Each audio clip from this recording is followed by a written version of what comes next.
Right now, someone in your life is lying to you. They look perfectly put together. Their house is clean, their career is thriving, and when you ask them how they're doing, they give you that bright, rehearsed smile and say, everything's great. But behind closed doors, they are absolutely exhausted.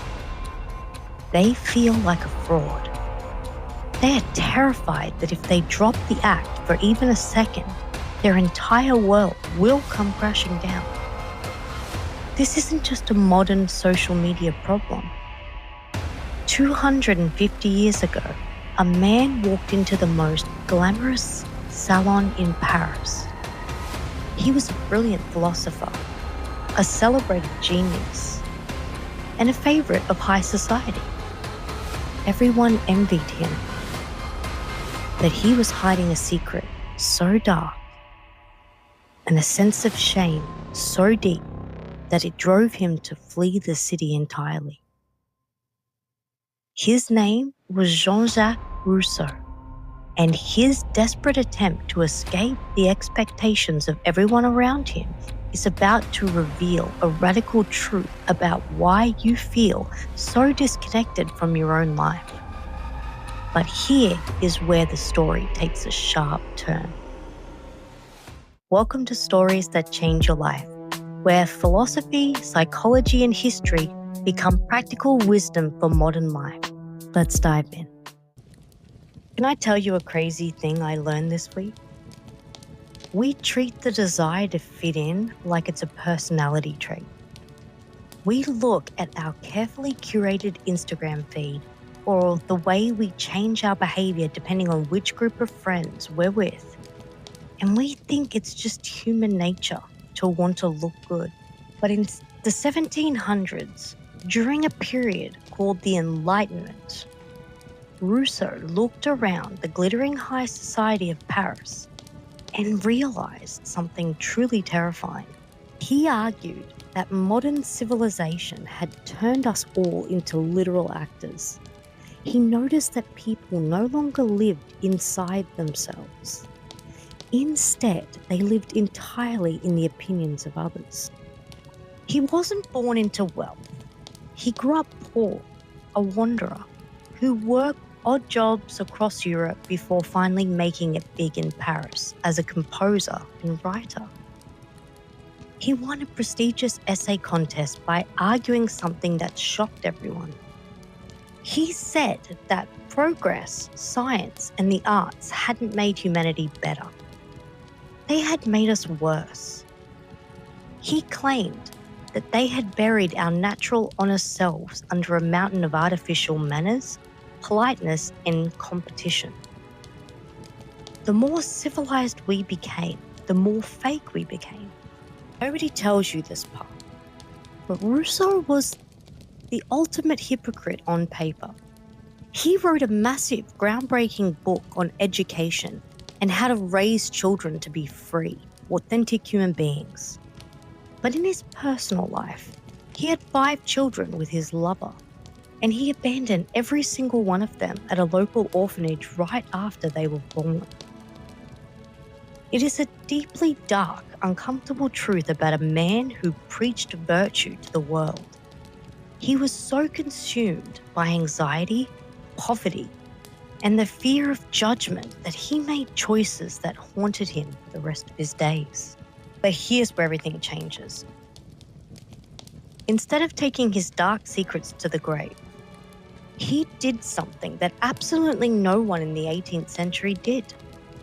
He sat down and wrote a book called Confessions. It was the world's first modern autobiography. And when I say he confessed, I mean he laid everything completely bare. He wrote about his deepest sexual neurosis, his petty thefts, his betrayals, and his agonizing guilt over abandoning his kids.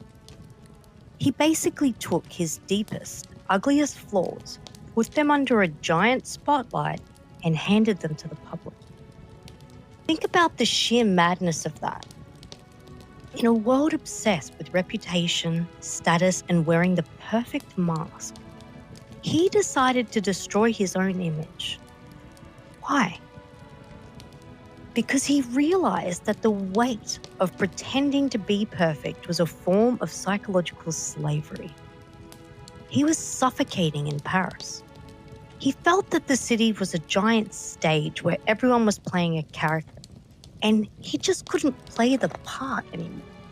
He wrote that a man is born free, and everywhere he is in chains. And the heaviest chains we wear are the ones we forge out of our need for validation. This is where it gets fascinating.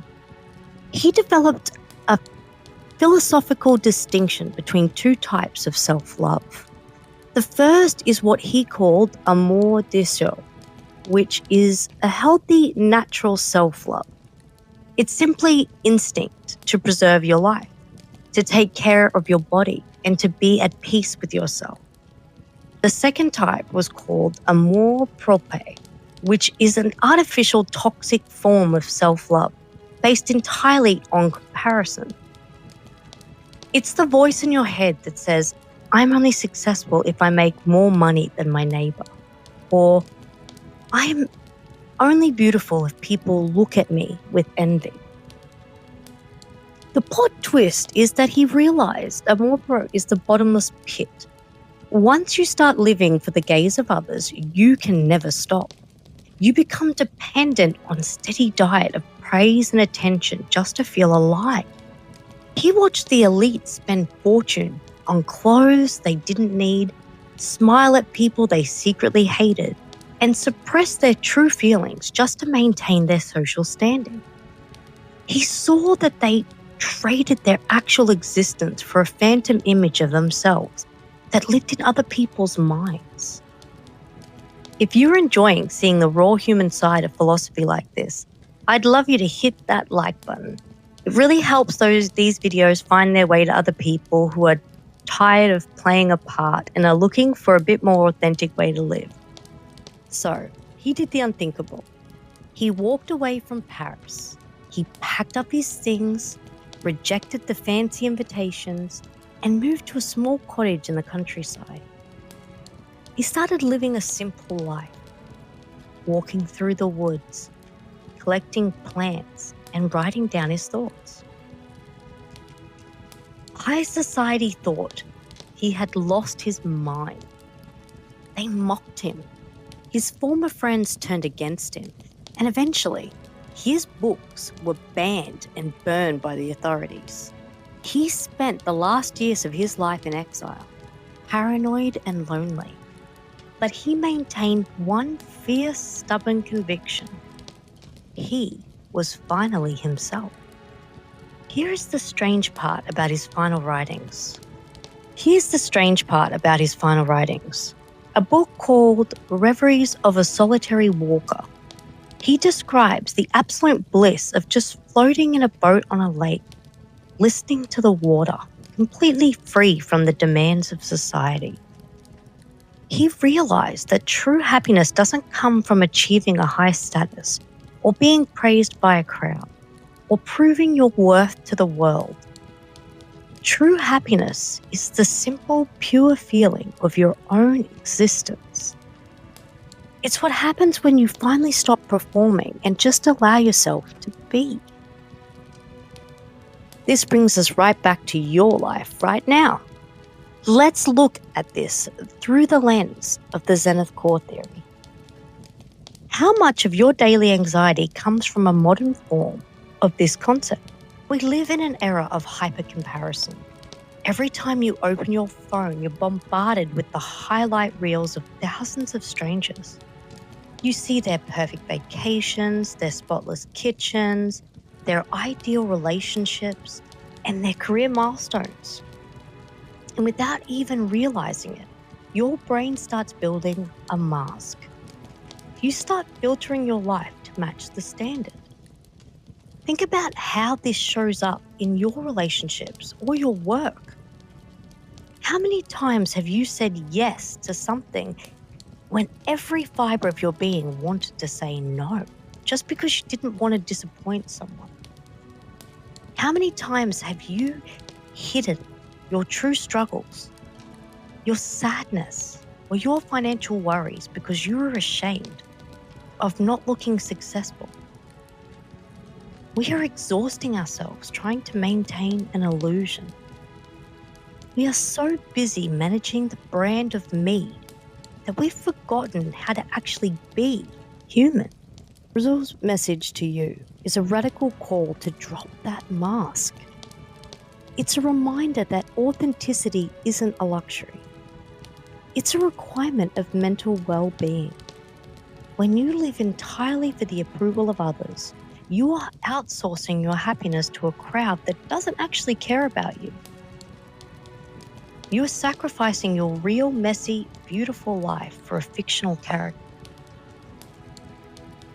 So, let's take this raw honesty and turn it into something you can use this week.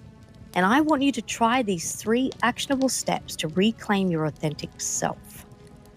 Step 1, identify your performative habits. Sometime today, look at your actions and ask yourself, am I doing this because it genuinely matters to me? Or am I doing it because it looks good to someone else? It could be a post you're planning for social media, a purchase you're about to make, or an opinion you're holding back in a meeting. Catch yourself in the act of performing and choose to step off the stage.